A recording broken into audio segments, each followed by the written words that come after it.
From my story to your story, let's talk about grief. I will share my own grief journey, along with interviewing others about their path of sorrow and healing. I hope that you, the listener, will hear something that helps as you navigate your own grief, and that God will be glorified along the way. This content is meant as a discussion and not to give professional help. Let's get started.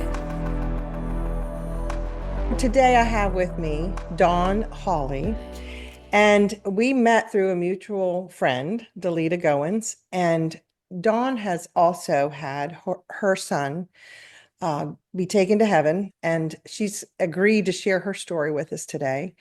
And so, Dawn, first of all, I just want to say thank you for being willing to share your story and to put yourself out there, and the blessing that it will be to someone who hears it. So, what I would love for you to do is just share your grief story, who your son was and what happened on that day. Okay. Well, I appreciate being able to share this story. It's hard. I'm going to try not to, I'm sure I'll cry. And that's okay. I feel like that's perfectly fine. Yeah. It's a hard story to share, but I found that it's healing to share it and it's helpful. And so, if it helps someone else, then I'm willing to share it. So our son was Nathan. He was 13 years old. He's our middle son. We have two older, Gabriel and Abigail. And then we have Nathan's the middle. And then we have Megan and Lily.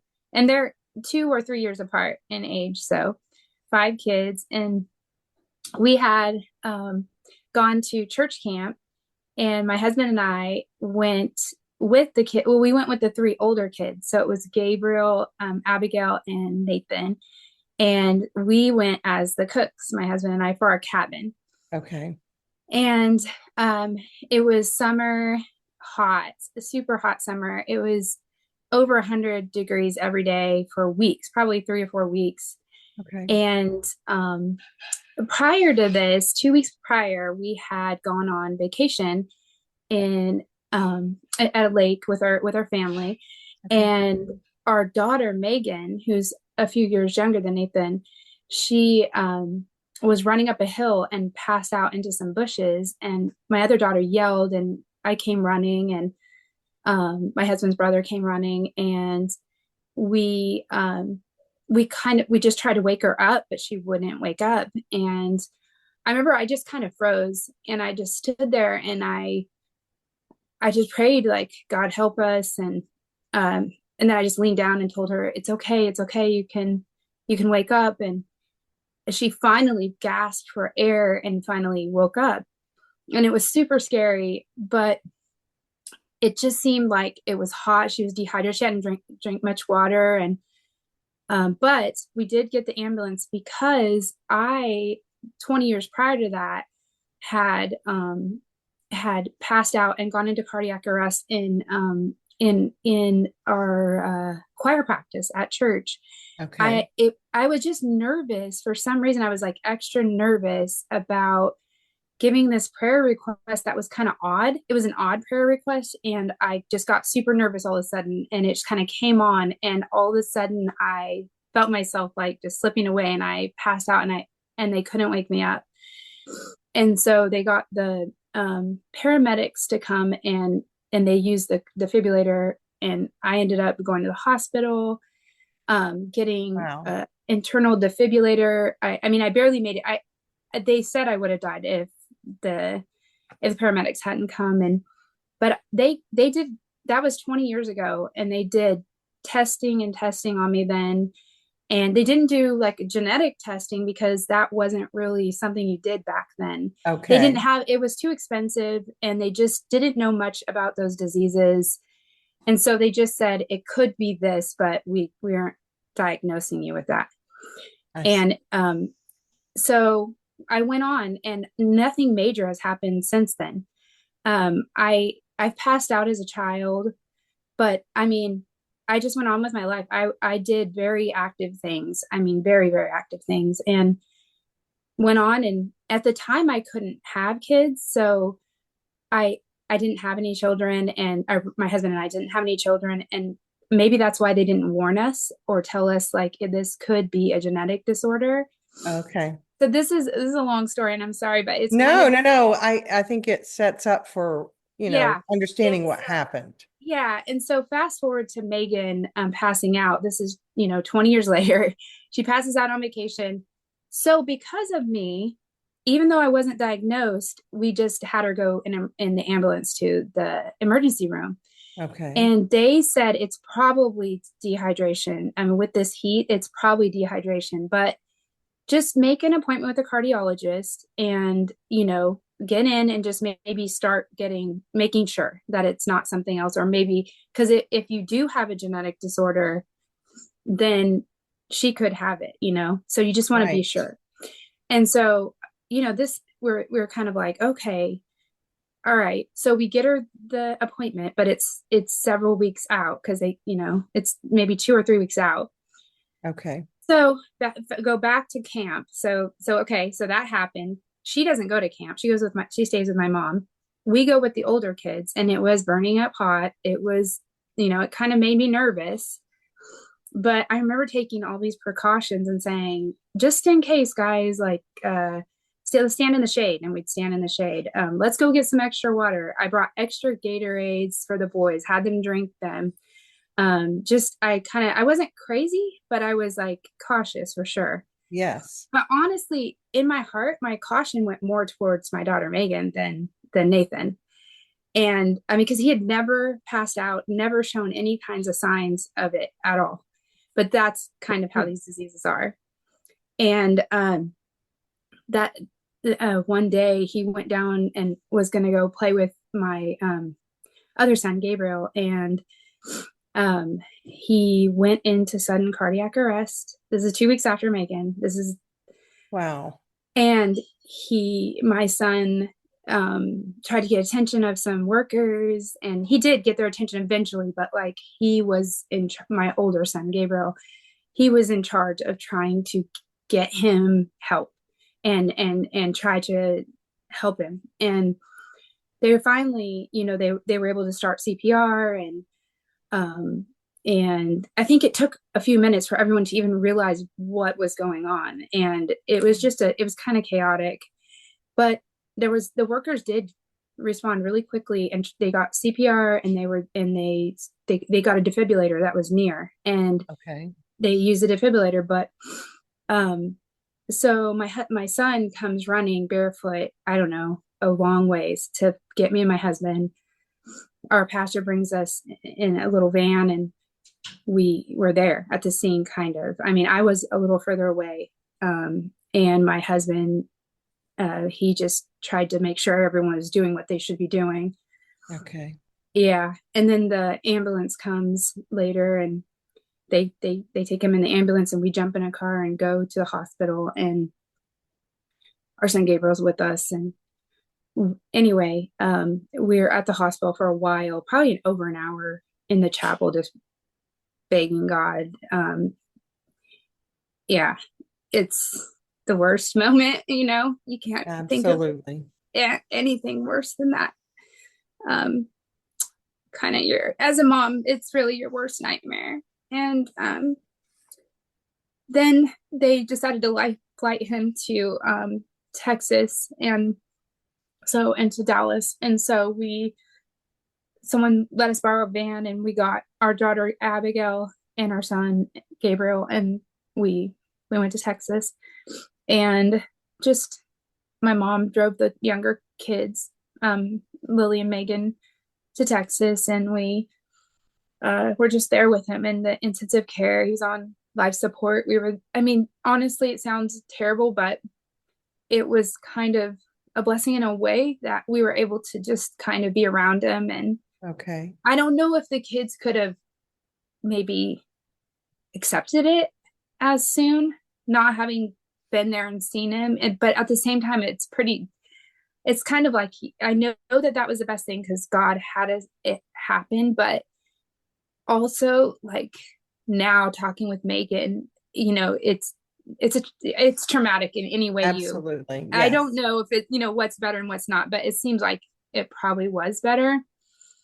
You felt like you could say goodbye Yeah, I guess so. to some extent. Yeah, I guess in some sense, because he he wasn't cold, and like I mean, that sounds No, terrible, but and it's yet true. traumatic to have to make a decision. Yes, Yeah. exactly. And Okay. so, but the hospital was great. The doctors were great. I mean, God was there. He was with us. It was supernatural the way, honestly, in the beginning, in those moments, those moments were very hard. But, when you face the reality a little bit later, I maybe those are even harder. I don't know.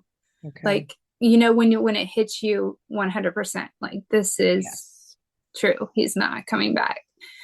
And so, yeah, so they tested him in the hospital with a swab, like DNA test. Okay. Or a genetic test. And then they got the results, and it was a genetic disorder or gene that was linked to this rare disorder called CPVT. And it stands for something, but you wouldn't remember anyway. So I'm not gonna, but you can look it up. It's a disorder that if adrenaline starts flowing, whether being nervous or you're doing a physical activity, you can go into you can pass out, or you can go into the kind of arrhythmia where you end up just sudden cardiac arrest and death arrhythmia, And there's several different disorders like this. There's long QT syndrome. I could go on and on, but they're rare. But I do think people need to know about them, because they do happen. They happen to athletes. They happen in different times, and people don't know what to do. They don't know what to do. They just let them lay there, and you can't hurt them by it's not doing that, right? Thinking it's not as serious as it is. Yeah, and so anyway, so I got tested. They sent us tests, and I got tested, and my two younger daughters, because our older kids are adopted. Our two younger daughters got tested, and I got tested, and I knew I would have the gene. I have the gene, and then my daughter Megan has the gene, and then my daughter Lily does not. So but Megan's your daughter that passed out earlier. Yes. Okay. Yes. Yeah. So we found that out on the day of his memorial, of what it was. Like, after we got home from his memorial, the doctors called and told us, like, this is what it is. And oh my. Yeah. So I am so sorry for all that y'all have been through and are continuing to go through. Yeah. Yes. He is faithful. It is hard. Yes. Yes. You're in that, as Delita said, you've been put over into that special category of suffering. Yes.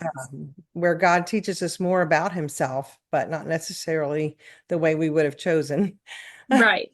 So, yes. So, Dawn, the specific area we are going to talk about is the dynamic that you still have kids at home. So let's talk about navigating that, and then lead into what are some of the specific things that helped when dealing with the grief of Nathan's siblings.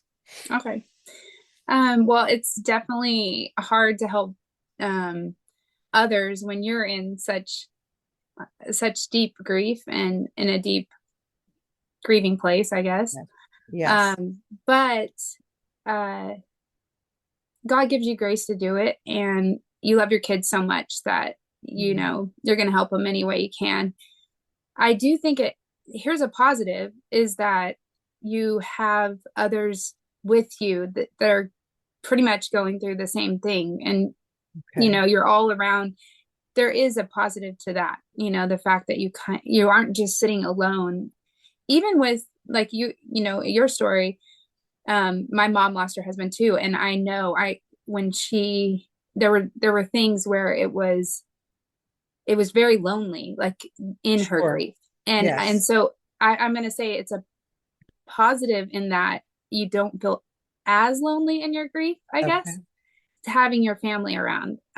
But try, as a mom, wanting to protect your kids and to not see them Mm. in pain. Um, Absolutely. it is hard. And in particularly, I'm not saying like our story is so much harder than someone else's. I know different levels, different dynamics to Right. every grief story. And some people have been through some crazy things that are even worse than that. And I know that. But with Megan having the same disease and having to deal with that too on top of it, there were just layers of Yes. it. Yes. And with Gabe, our oldest, he was, you know, Nathan's best friend. They'd never not shared a room. We were missionaries for about 6 years in Central America, and they were inseparable. Like you Okay. never saw one without the other. Um, just never fought really, which is weird. I know they Good thing. later. It is weird. I think Nathan, when he got older, they would sometimes like they wanted their own way, but when he was younger, he just followed him or Gabe around happily doing whatever, you know, Gabe wanted to do. And so just never alone. And Gabe is the type of person he kind of always needs a sidekick. Okay. He wants to be the leader of this sidekick that's going to be with him and they're going to do it together, you know. That's just his personality. And anyway, just trying to help him. That's it was difficult. It is difficult still, but you know, with Gabe, I think I I had to be really intentional, and so did my husband, because my husband's really quiet, and so is Gabe, and so Okay. you know, sometimes for him it was taking him somewhere, like taking him shooting or you know, target practice. I mean, just doing a project together. For me, it was seeing him in his room sitting there and stopping by every time and going in, you know, and Right. maybe sitting down in his beanbag and just kind of sitting there. Okay. And, you know, I think you don't have to talk so much. I'm a talker, but sometimes you can just sit there. And I think that's the best help with most people that are grieving. Like it's uncomfortable. People want to help. They want to say the right thing. But if you'll just, you know, a lot of times like you just take your time, and this is with your kids or with your friend, if you just take the time to just, even though it's uncomfortable, even though you would rather be doing something fun, if you just sit and be with them, you know, it speaks louder than so many things. With Gabe,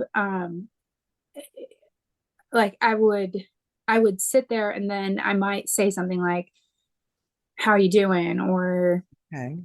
I might say, are you missing Nathan? Mm. You know, and then sometimes he would open up, and I asked him some questions, and then if he seemed like he didn't really want to talk as much, and I just might sit there longer, or you know, he'd come into my room sometimes, and I would make sure I wasn't doing anything, and I would just listen to him, and he'd say a few very distinct things, and then I would kind of counsel him through it. And with him, I had to say, like, sometimes when he got really down, I would say, listen, you're not God. Like Oh, you can't make someone live or die. You can't. Don't put that on yourself. Don't. God doesn't want you to do that. Like, right. you Right. know, he doesn't expect that from you. And also, yeah, we just can't ever try to be God. Like that's too much pressure. That's too much weight that he doesn't want you to carry. And when he has a time for someone to go, and he has a plan that we don't understand, then we have to just try to trust it every day. That's all we can do. We can try to trust God in it. What And so, great yeah, advice to him, especially with what he went through, yeah, you know, and being right there and trying to save him. right.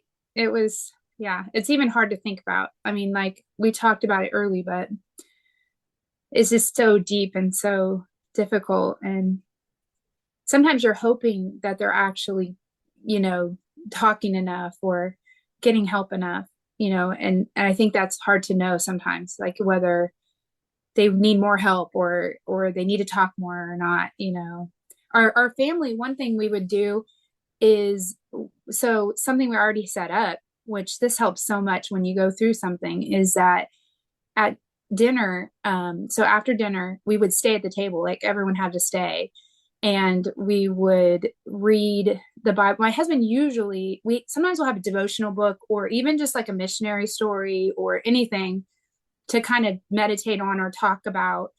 But my husband usually would also say like what he's reading in the Bible, and he would read it, a little bit of it, and then we would, not long, just like a few verses, just kind of a thought, and then we would all go around and maybe talk about that, and then we pick other people to pray for. We'd say like, what pastors do you remember off the top of your head? Let's pray for a pastor. And so everybody in the family would go around and pray.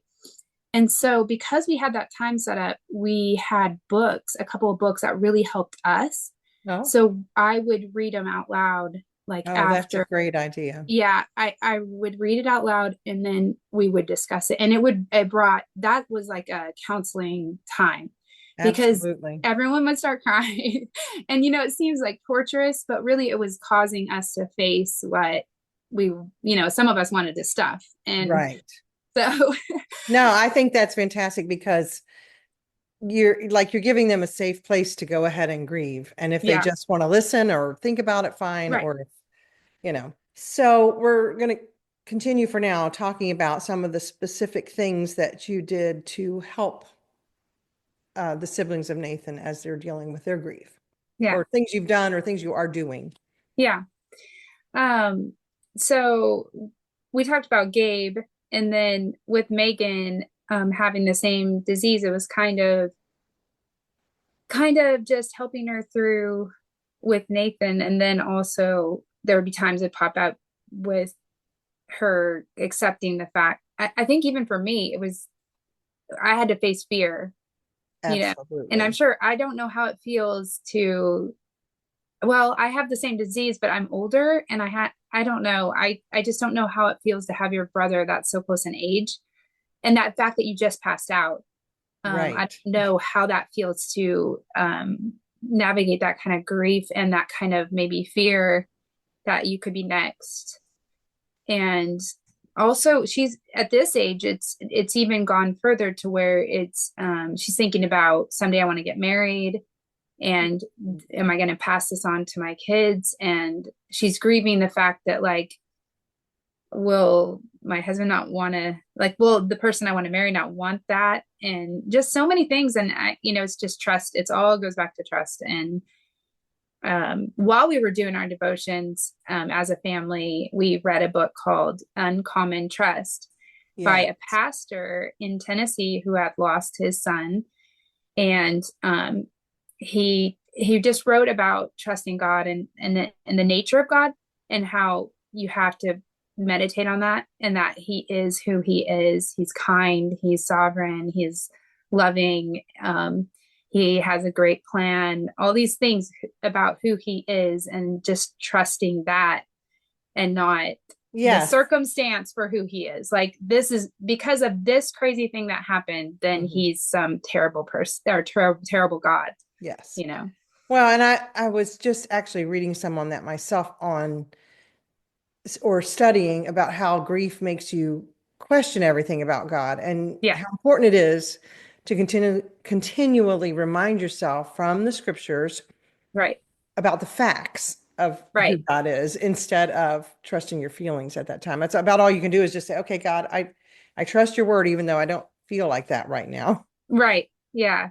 Yeah. I think that's it. You have to make that decision. And that's a decision you have to make, is to trust him. And I had that happen with me, so that it was easier to help the kids, because in my darkest moments, when reality had hit so hard, at night's the worst. Oh, absolutely. You're laying there with your thoughts, and I just was going round and round trying to make this scenario be different somehow. Like, what could someone have done differently? I mean, it literally, I played it over and over and over in my head. And finally I was about to feel like I was going crazy. And I told God, I said, I love you. I've trusted you in the past, during infertility, during like so many things, mission field, all of this, I wanted, how can I get out of this basically? And in my heart, he whispered, trust. And I thought, well, that's my life verse, Proverbs 3, 5, and 6, trust in the Lord. And he just made it known to me that that's what it was that was causing me to, not that it was going to solve everything, just that it was going to help me get out of that cycle of just trying to figure it out in my own head. And so we read the book Uncommon Trust, and it's based on my life verse, and it's by Erik, by the way, if anybody wants to read it. And I will put that in the description too. Yes. Yeah. And it helped us. And so anyway, I could help my kids a little bit having with that. And then when we did devotion together, we also did little things like we had bracelets made for the memorial, which a lot of people do now, those plastic bracelets that everyone loves, especially the kids. Yes. It had a verse on it. And it had his name, and they still wear them. I mean, it's been a little over 2 years, and our kids still wear theirs. We wore ours for about a year, and our kids still wear theirs, and all their friends, like his close friends, still wear theirs. So that was a really cool thing to do. We had them at the memorial, and we had them in kid sizes and adult sizes. And then what about the logistics of that even? How did you have that in time for the memorial? Yeah, I think there's certain things that I think sometimes you can't, but there's certain things, like if it's important to you, I think it helps you focus on something. And probably, that it's like, if you're busy doing some of these things, it helps you through your grief. It's like you have something to do to help you with it. And if your kids are a part of it, then it gives them like something to do that's like honoring to their brother. Sure. Like a tangible memory. Yeah, it's a tangible thing. Honor. And we did that. And we also printed out pictures of everyone that was super close to him, almost anyone, like family or friends that were super close to him.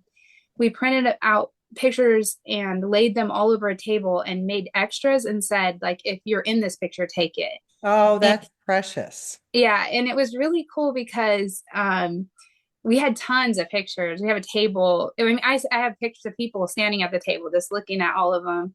And we had a picture with each sibling, like bigger at the table, just to like as a display.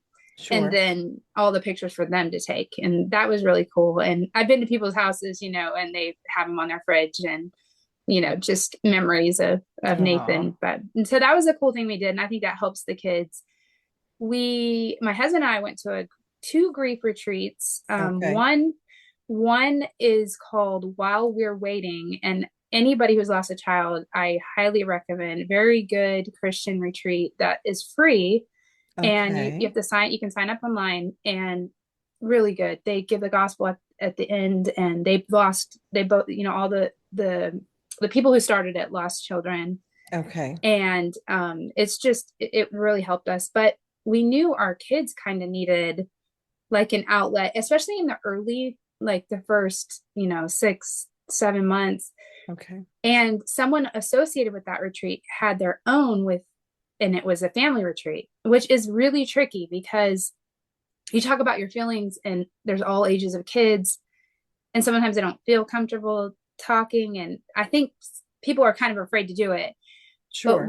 But there was a couple who had lost their son, and they did it. And we went, and the kids had a time where they had like a youth group pastor that like led their time to talk. And all they did was just tell the part of the story of their sibling passing away that they wanted to tell, if they did, from their perspective. And they just told it in the group. And our kids said it was very, very helpful for them, just because they had never, because during this time, one of the things is all these kids are just kids, carefree and like nothing, you know what I mean? And so when they're with their friends, they're in this deep, deep place, and their friends are just having the time of their life pretty much. Exactly. And Exactly. so as I mean, anyone in grief can attest to, it's like sometimes you have to fight try not to be upset at someone else because they don't get it, Right. but it was Well, good for them. they just hold back or don't deal with it. So then you put them in a safe setting Right. to share they realize other people are going through that they're not alone in their grief or sorrow. Yeah, I guess that's what it is. They need to have that. And so that's another thing we did. We made the pictures I told you about that we had at the memorial. They all have them like in their room. Okay. And up on their walls. So they're all their special. It's kind of neat because it's each one of them with him by themselves. So okay. I don't know why they like that. They want memories of all of them, but they also want these special memories where it was just them and their brother. That's good. Yes. Yeah. So yeah, and each Christmas we usually get them something that reminds them of him, that kind of thing. So those are some of the things we did that helps them. Yeah. And on that same vein, but opposite, obviously, what are some specific things that did not help? Yeah. It's like, you don't want to be negative. No, but I guess the reason I'm asking you that is because people don't know what to do in grief. And so, to hear from your perspective, what backfired or what didn't go well or whatever, it just helps people be more careful or understand how to be thoughtful in someone else's grief. Yeah, I get it. Yeah. So I think from a family perspective, just being hard on them about anything, like basically giving each other a little more grace, I think is helpful. Like sometimes I'm a homeschool mom, so like it's hard on me. I have to get the stuff done. They have to get their work done, but they're sitting there, and that was my son's senior year. Like he's sitting in his room trying to do upper history and reading through all this stuff he probably doesn't care about and try to do this test on it and do these papers. And my daughter, she was a year younger than him, same thing. Like, and I sometimes, I'm kind of stressed out because it raises your stress level.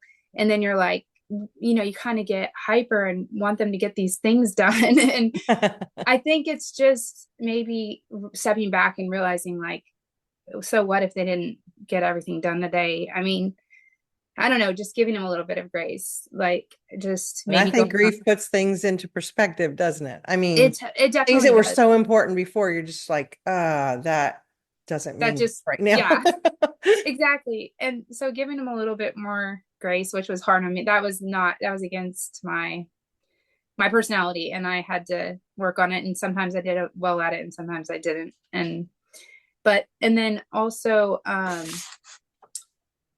let's see, things that didn't help. I guess like pushing them to talk when they didn't want to. Maybe they just wanted to cry, or, like you wanted them to, but they weren't maybe ready right then. I guess that's a good one. Okay. But not mentioning him though, or not mentioning the fact that he passed away. I think people think it's like, I don't want to even say that he passed away in your presence, because then that's going to make you cry. But we are going to cry. I mean, the tears are right under the surface, especially in the beginning. Yes. Like literally you could say anything and we're going to cry. So, I just think like it's okay to say, because I don't know why it strangely like comforts us to realize, and the kids too, especially like and maybe a year into it, or even 6 months, and you say, you bring it up, like, Nathan passed away, but we miss him, or just anything. Like, he was so funny. Like, I miss his humor, or he always lightened the mood, I mean, that they think they're going to say that, and that's going to, or a memory, like a memory is always great, like that, because that means they haven't forgotten him. And you're going to be sad anyway. So you're going to be sad anyway. Why not? And I don't know about you, but I feel like when people first have a loved one pass away, it not only validates their life and the memory of them, but it also helps you not feel like they're just forgotten. Because I Right. think that's the first natural fear is, oh my goodness, they're fading, their memory's fading. People aren't going to remember them or think no one thinks about them. And that's Yeah. hard. And so it is so comforting to just go ahead and mention that person. Right. Yeah. I To mention agree. them. Yep. Yeah. I think those things, you know, maybe not what not to do is to ignore it, and Perfect. because it's there, and not push people too hard. They're grieving. I think anything else hard that happens around it, like if there's a hard schooling, or there's school subject for the kids, or if there's a stressful moment, or if there's another loss that's not as big, but it's I think realizing that it cuts deeper because Yes. they're already hurting. Yes. So I think that is another like thought to have, like, okay, let's be gentle during this time because they're, in a really, really tough place. So, That's great advice. Great advice. Now, what are some signals of things that you think parents can watch out for when they're dealing with children who are grieving? yeah, I would say the number one signal I saw with all of my kids, which have different personalities, is um, when when they start getting very frustrated and snapping back at like any kind of just normal things, and just snapping and snapping back. It's built up, and that happens to us and it happens to them. And I think they probably need to cry. Mm. I don't force it, but all I have to say usually is like, "Are you missing Nathan?" Like, or Oh, hey, what's wrong? What's wrong? Are you sad?" Like, because yeah, it's what it is. I mean, but yes. sometimes you forget for a second and you kind of like, "Hey, you're gonna not talk like that."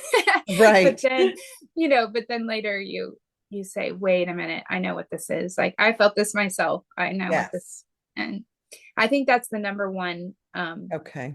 Yeah, the number one thing that you see in the kids that would show that they need to talk, or they need like somebody to be a hug. Like Mm. they need something. Okay. They don't need like you disciplining them. Right. Right. Get to the bottom of what the root is Right. of Yeah. what's going on. Yeah. Exactly. What are some of the ways that you have seen God's comfort through like friends or family, rather, friends, opportunities? What are some of the things that God has shown you or made himself evident through what y'all are going through? So many ways. Like our church family was so good to us. I People just being there. I had a friend, we had several friends fly from all over the US to come to the memorial with their family. Like I know it was expensive. They just wanted to be there. Um, I had a friend come to the hospital. Okay. I mean, That's hard. she asked if she could, but I'll never forget it. Um, Right. uh, wow, it just brings back so many memories. But yeah, just being there, we've had like gifts that are precious little things, for our kids. Like we had a friend send gifts to each of our kids. Oh, um I I had my friend who lost her daughter to cancer, which we knew her daughter. She died a few years before Nathan. Her daughter had made her a necklace that had her daughter's name is Ashlyn. Her daughter had, like, she was 7. She had like kind of written out her name, and her other daughter had it printed on a necklace, and she oh, wears it. She still wears it. And she had um Nathan's, he wrote in cursive really well, and she had that, and I wear it. oh, how sweet. She had, so it was like she passed it on. And then Delita, who you interviewed Yes. recently, she's a friend of mine. I had Jaden's name Oh, printed on that. okay. So things like that. I had a friend come to the hospital, and our youngest daughter was 7. They took her sometimes like down to the playground. You know, I had a friend come over and take the kids somewhere one day. It was just like, let's get out of the house, you That's know, great. just so many things like that that were so helpful and kind. And my mom, I mean, our parents are, were great. Like, just help with the kids, just, it's too much to even mention. Just Sure. people, that's God. Like, when people do those kinds of things, yeah, I think, I told Delita, it's God giving you a hug through them. Exactly. Yeah. Exactly. Using people to help Yes. you. Yeah. And I think if I remember right, you told me about something that you went and did with your kids, thinking it was like maybe an outlet for them. Yeah. Um, so the first year, not too far after Nathan had passed away, had gone to heaven, I was thinking I really wanted to do something to look outward, to teach the kids to look outward when you come up for breath, when you're able Right. to. Um, Sometime in the first year, I had it on my heart to go on a missions trip because Nathan loved the mission field when we were missionaries, and um, I just knew that it would help all of us to look outward. And so, and I know God put that in my heart, because that Yes. wouldn't be just like a natural thing for me No, to think, not at all. But anyway, so I was thinking about it and I'm praying about it. And then a couple weeks later, maybe even a week later, a friend of ours who had never been on a missions trip and been in ministry for a really long time, he, and in my mind, when I thought about it, I thought, I hope it's Honduras. Like, I want to go to Honduras. And I think it's because like I said, you interviewed Delita. Her Yes. and Matt, they reached out to us during our Grieve, and they sent us a book. And I remember I just thought, like, I want to go there. Like, they seemed sensitive to our situation. It just seems like a good place for us to go. And a But friend of ours, they had not lost their son they yet, had not right? lost Jaden Okay, yet. okay. No, That's what I thought. I thought this Nathan. is another thing that it's Yes, just it's God all the way around. I mean, yes. but anyway, so I thought that, like, I want to go to Honduras, and I just prayed. And then a week later, a different friend, completely different friend, called my husband and said, I'm going to go do like a planning trip for real quick, maybe 4 days. And we're going to Honduras, to where the Goins are. And I wanted you to come with me. And this was like a couple months after Nathan passed away. And he said, I just want you to come with me because I don't speak Spanish. I've never been on a trip. And I think you could help me like plan this trip. Wow. So my husband did go with him. And he asked him, like, could we come too with your church when you go in January? Because it was, later that they were going to go. Yes. So my husband went on the trip, and, he got to sit with Matt and just the whole thing. And then 6 months later, we went on the trip to Honduras with our whole family. And I felt compelled that we stay a couple days longer and just hang out with Matt and Delita. We had known them when we were missionaries, not well, but we'd known them. And our boys had even played together when they were younger at a retreat. And they even stayed the night together once, and lots of memories from that. And I don't know. I just said, like, I want to stay, and like, but I also knew how busy they are, and I felt terrible about it in a way, but I thought I really want to do it. Oh, So we worked it out, and we were able to do it. And we sat on their couch and talked with them, and they listened, and they were so kind, and I cried. And I mean, we spent time with them, but we know, they yes. hadn't lost their son Jaden yet. And actually Jaden was there working on that mission trip with us. So Matt had taken time out, and Jaden was home on break from school. It was a few months before he passed away. Hmm. And Matt, this is the last time that Delita and Matt even saw him.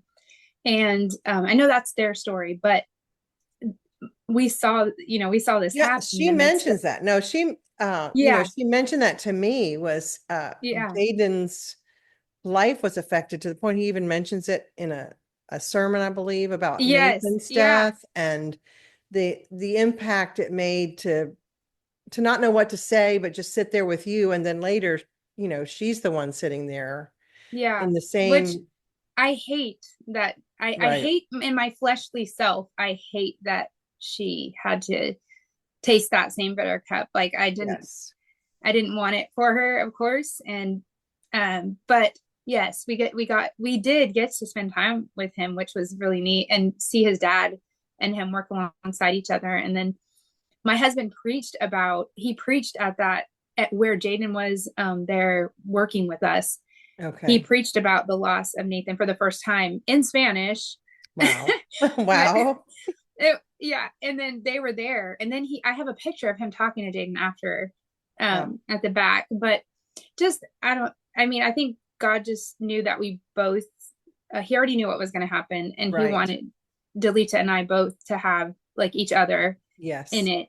And so it was a gift. But yeah, just taking our kids to Honduras, and they all felt like they felt like this memory of when they were in Nicaragua. And it I don't know, it was such a great opportunity, and such in so many ways. And so I think more, it's not what you do, like go on some big missions trip, but it's the things God puts in your heart, like do this, Oh, and good. to follow that, because then he's going to bring things, comfort and things to happen that you can't imagine at the time. Yeah. That's And yeah. super advice because, um, like you said, when you first start grieving, you have almost like blinders on, where I mentioned this in one of my videos about how, you can only see your grief for Right. quite a while. And I Right. think it was so perceptive of you and listening to the Holy Spirit that you're realizing, okay, one thing our family needs is to turn our eyes outward. Mm-hmm. Because I've said this several times, if you grieve 24/7, it's not healthy. No, You have to have breaks from grief, and you do. like you said, maybe not immediately, but at some point you've got to make sure that you are looking back out at others and noticing their needs, and taking a break from that grief and channeling even some of your sorrow and grief Yep. into how to help others. So I think that was so wise and such a good thing to do. Yeah. I think the reason I even knew that is because of, like I said, we'd gone through infertility when we were younger. Okay. Actually, we had adopted our older two kids. Nathan was born after 17 years of marriage. So Wow. he was a miracle baby, and they Absolutely. all are, but no matter how you get them. but Right. but I remember kind of wallowing in my self-pity when it had been 9-10 years, and I thought we're never going to have kids. And I remember God kind of whispering to me, like, yeah, there's other people too that are hurting or maybe Mhm. discouraged, and you could encourage them. And it's just that same thing, like we always talk about, the comforting others with the same comfort that God has comforted you with. And he gives you time to be ready for that. But I Right. think when you are ready, you should look outward. So people who have had the death of a parent, the death of a spouse, and the death of a child, they say by far the death of a child is just a grief so deep, and not many people know it with children younger. So you are in a Mhm. special category that when you share your story, it's important to channel that outward like you're doing now, and to help others, and that knits your souls together. I think that it is so important for other people who are experiencing the same kind of grief you are, even though no two grief journeys are exactly alike.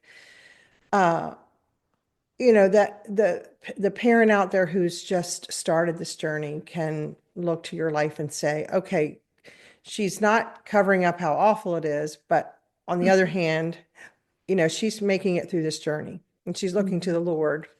Yeah. And so I think it's invaluable what you've done to share your story, and to that it will be a help to others who are maybe earlier on the journey than you are, and Mhm. who, you know, who will say, okay, the healing process, not that we're ever healed, but that healing journey takes time, but you know, God walks us through it.